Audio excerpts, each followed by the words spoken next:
Welcome to the FaerySpeak. I'm John O'Toole. I hope you're enjoying my show. This is a show in which I channel fairy energy using tarot cards.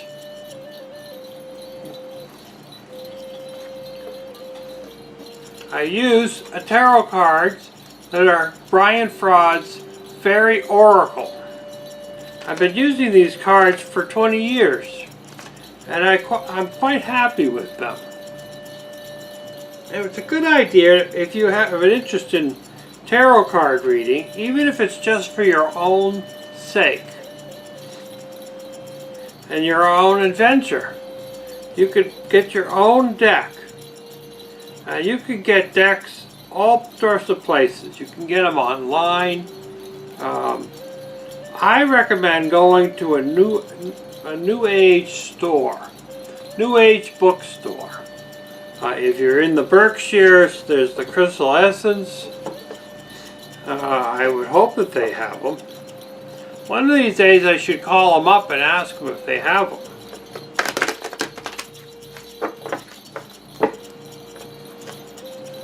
In fact, it would be kind of a hoot to call them up and ask them. I wonder if they watch my show.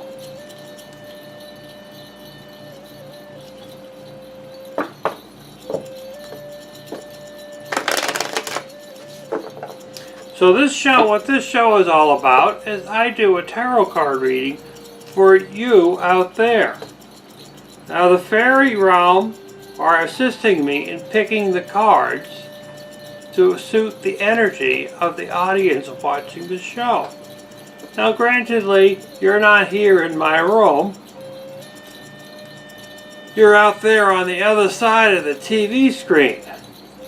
But I set an intention through my third eye to protect the energy from my cards to reflect what's going on in your world. Now often,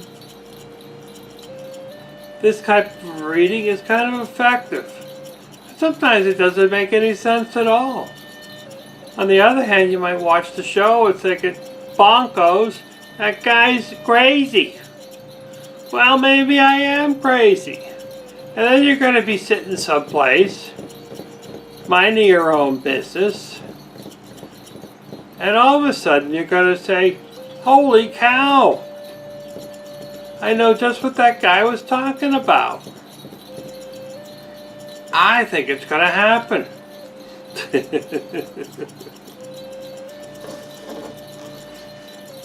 By the way, have you seen my friend Harry? This is Harry. He's about 4 feet tall. He's a gnome. He has bushy, hairy feet. And often you could find him either riding on the roof of my car or following me around or hanging out in the woods. I live in the woods. I really do live in the woods. And he's quite happy here. Yeah, I used to not live in the woods. He had to go places in order to get to the woods. I guess I've been surrounded by some forms of nature wherever I've lived. But this certainly takes it where I live now. So, you might see them at Big Y or some other place that I've traveled to, and you'll see this 4-foot gnome walking along. Or maybe one of your kids will see him, and they'll look over and you'll say, stop right to point. And they won't be pointing at me, they'll be pointing at Harry. Well, they might be pointing at me.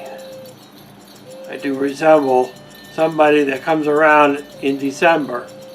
I'm not mentioning names, but this is my friend Harry, and he helps me with my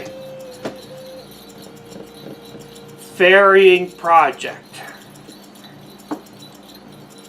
So, I just shuffled these cards, spread them out on the table.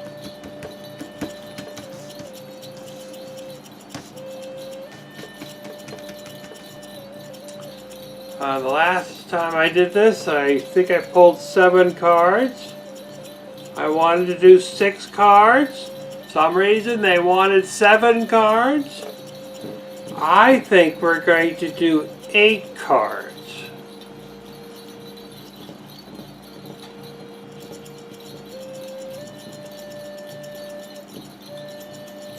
Now I don't know if there's any significance on the number of cards that we pull initially. We usually kind of pull a certain number of cards in the beginning, and then once we've read those cards, we pull some more cards to see where it goes from there.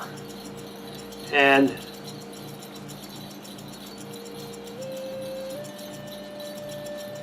I think 8 cards would be a good round number. What do you think? Anybody out there have opinions? Shout it out. Going once. Going twice. 8. 8 cards works. I think we're going to start with this card here. We're going to do what we did the last time. We're going to read every other card. Just for the fun of it. Are you in a fun mood or what? Let me know. Anybody out there in a fun mood? Because I don't hear anybody talking out there. I don't hear anyone giggling. I don't hear it. So come on, let's get the energy rolling here.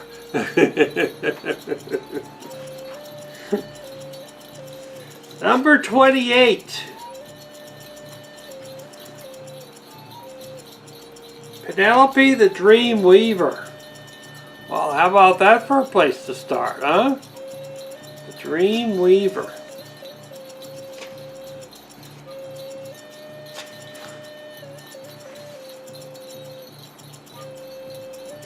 Inspirational, magical dreams and visions.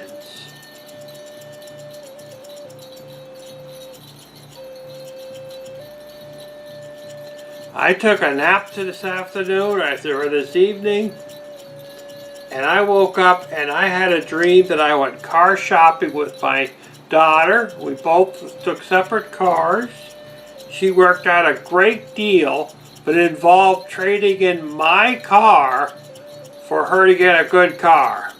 And all of a sudden I realized I didn't have a car. What kind of dream is that?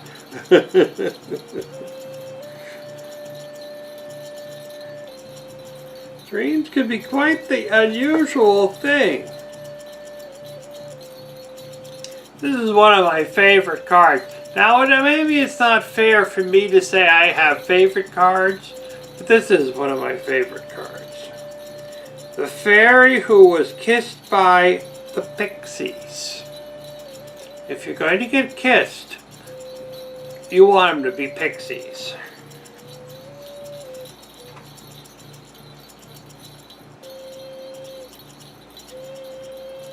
Number 21. Does that sound familiar? Because the other one was 28. Not that I'm a numbers person.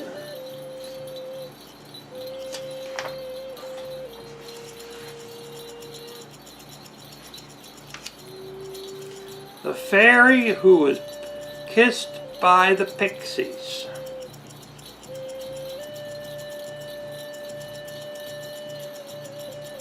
Love given and love received. Metaphorical open heart surgery. Now, doesn't that sound like a conflict? Now, love given and received equally is probably the best thing that could happen in your life. You're in a relationship, you know, people you work with, people on your bus.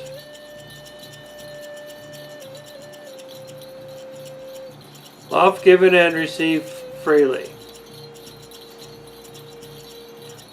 It's the best type of relationship because you're not expecting it. If you're outpouring love all the time, you're going to be depressed the fact that you're not getting anything back.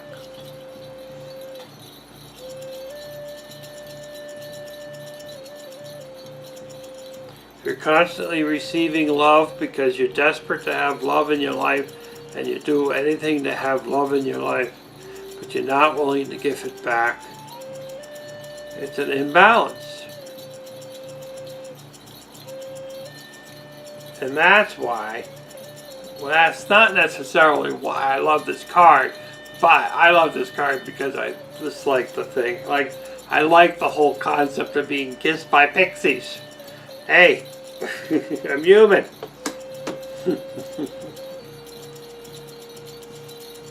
Number 2.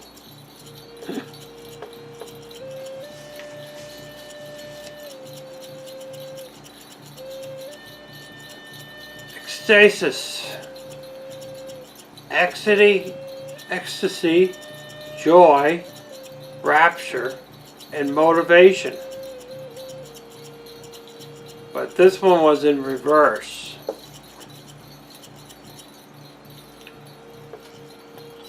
Sorrowful and grieving. Now that doesn't make much sense compared to what other cards we've read. Certainly doesn't make sense with love given and received. But as with the last reading, this reading is going to be kind of peculiar too. I can just see it.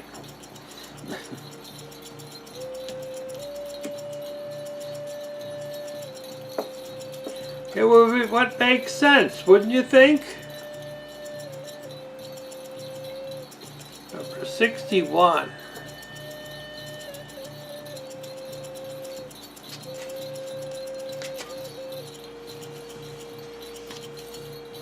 Hobya. Imaginary fears, unreal hazards, and realistic cautions. Well,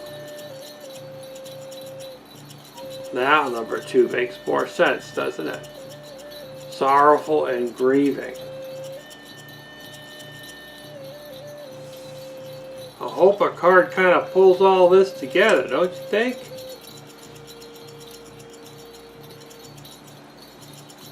Number 52, the rare.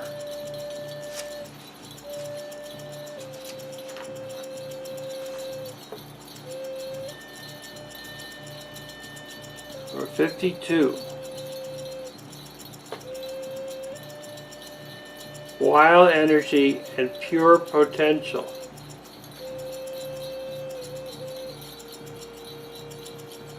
It almost seems like everything's all over the place. It almost seems like it's all over the place.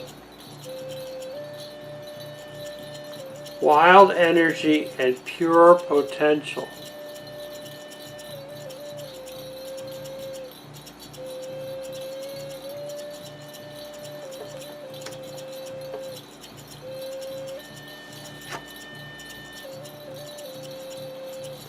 The Maiden, number 14.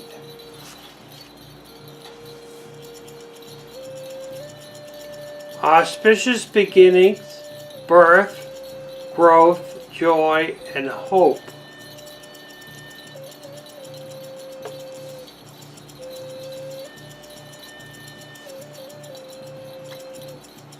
Most interesting.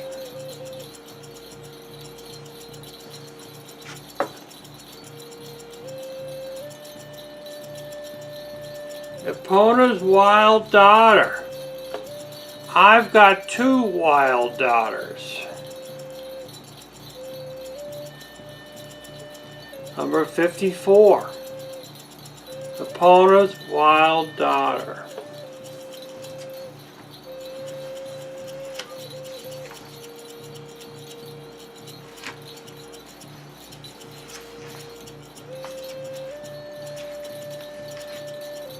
Inner shadows, nightmare, depression, and madness and growth.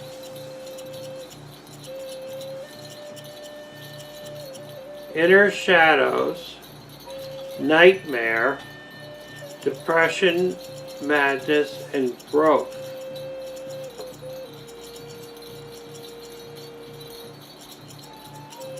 Inner shadows, nightmare, depression, madness, and growth.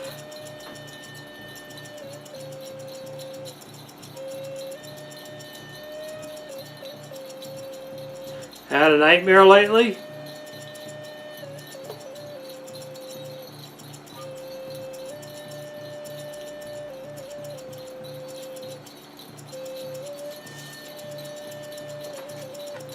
It's an interesting thing.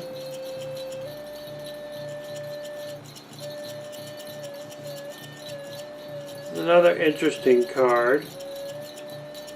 The Bright Mother, number 16.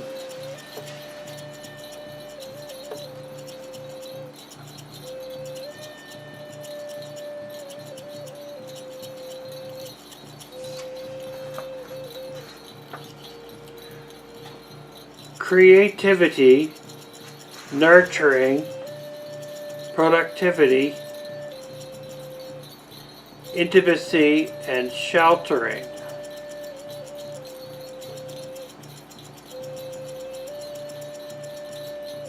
But this card was in reverse.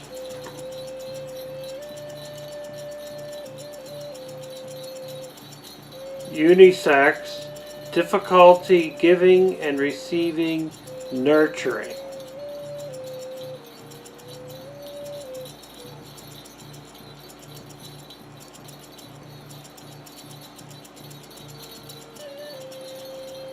Now, would you say that giving and receiving nurturing is the paradigm to giving and receiving love, like with the Pixies?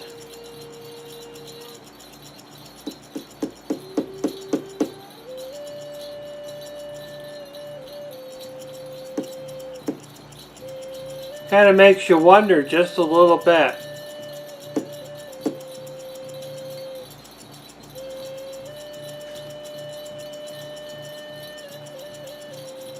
Are they one and the same but opposites? Giving and receive nurturing, and giving and receiving love.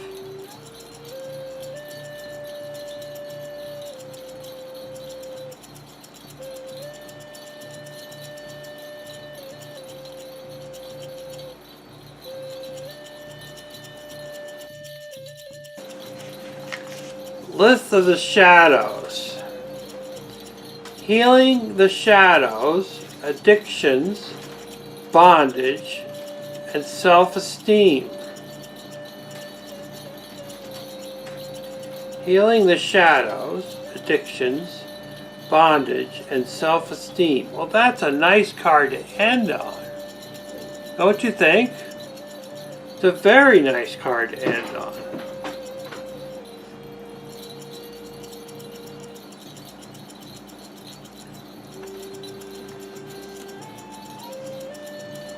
Very interesting reading indeed. So this reading, I think, is really relating back to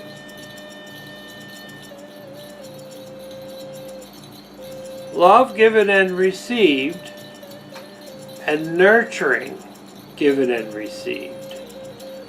And I think it's love given and received, nurturing given and received.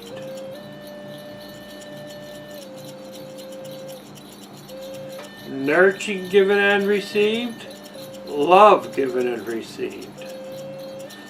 Love given, love received. Love nurtured, nurturing received. It's rather interesting. Are they the same? Well, if they were the same, we wouldn't have two fairy cards related to it. Nurturing, maybe more of the physical taking care of. Maybe.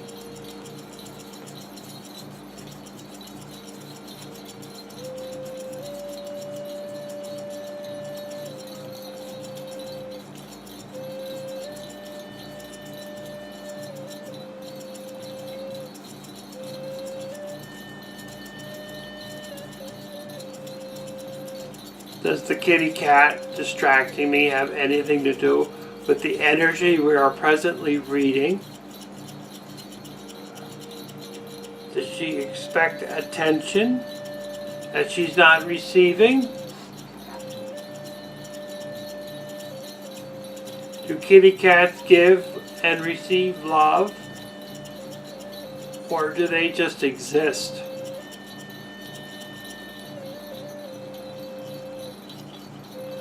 I kind of think it's the latter. They kind of exist.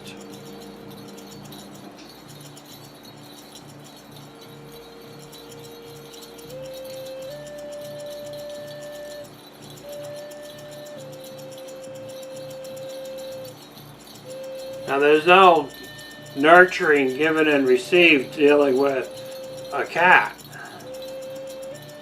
You will feed them, take care of their kitty litter and all that, but they're not giving anything back as far as nurturing. Not unless they're hunting for you and bringing you game to consume. But I'm not quite up for feeding on mice just yet. But maybe that's what the whole ritual of them bringing you a dead mouse is, to bring you something to consume. Not sure. I'm sure there's somebody out there that can tell me. But let's just go on the basis right now that that's not true. So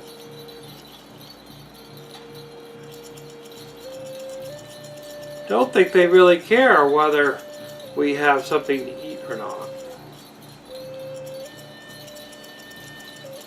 So then there's the love given and received. Are they capable of giving love and receiving love? Obviously, you're going to give them attention, and they're going to be quite content with that. And then they're going to give something back by snuggling up with you, and So there is an exchange of love given and received with animals and people, even plants. You're going to give love to your garden, and they're going to reward you with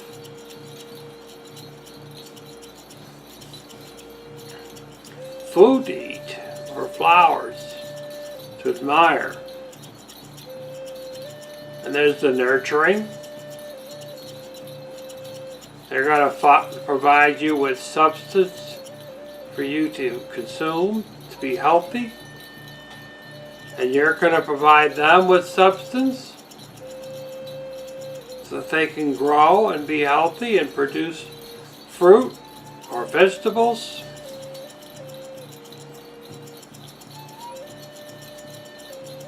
So the same can be applied to humans, of course. You're going to provide nutrition to your children, and they might prepare a meal for you from time to time. You're going to provide them with love, they're going to love you back.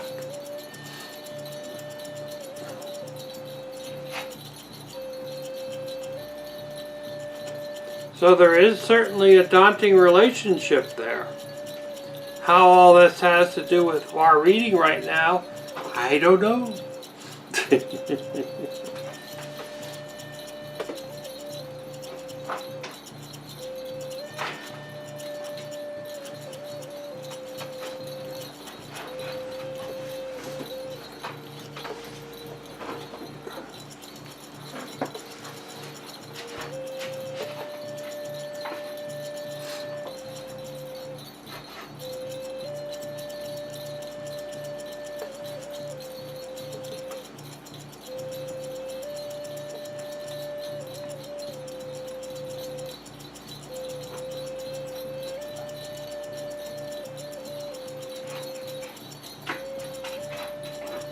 There's certainly some energy that's being blocked with the Death card. So even though there is love given and received, although the nurturing is what's blocked, And it's probably the nurturing that's preventing the death card from actually moving forward.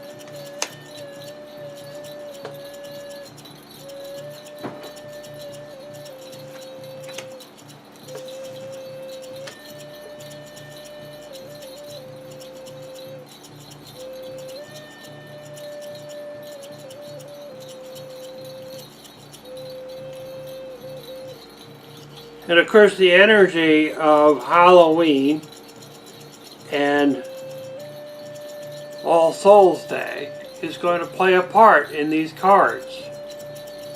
And the energy that you actually feel when you experience the holiday. Outside of all the decorating and the candy and the costumes and all that, the trick-or-treating. But trick-or-treating in itself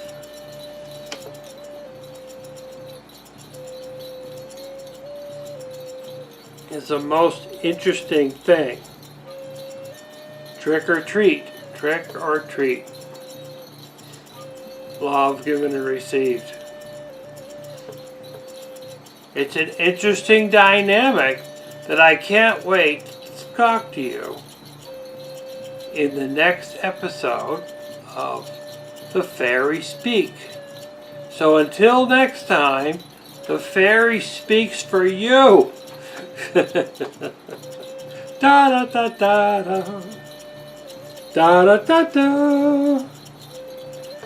da da da da da da da da.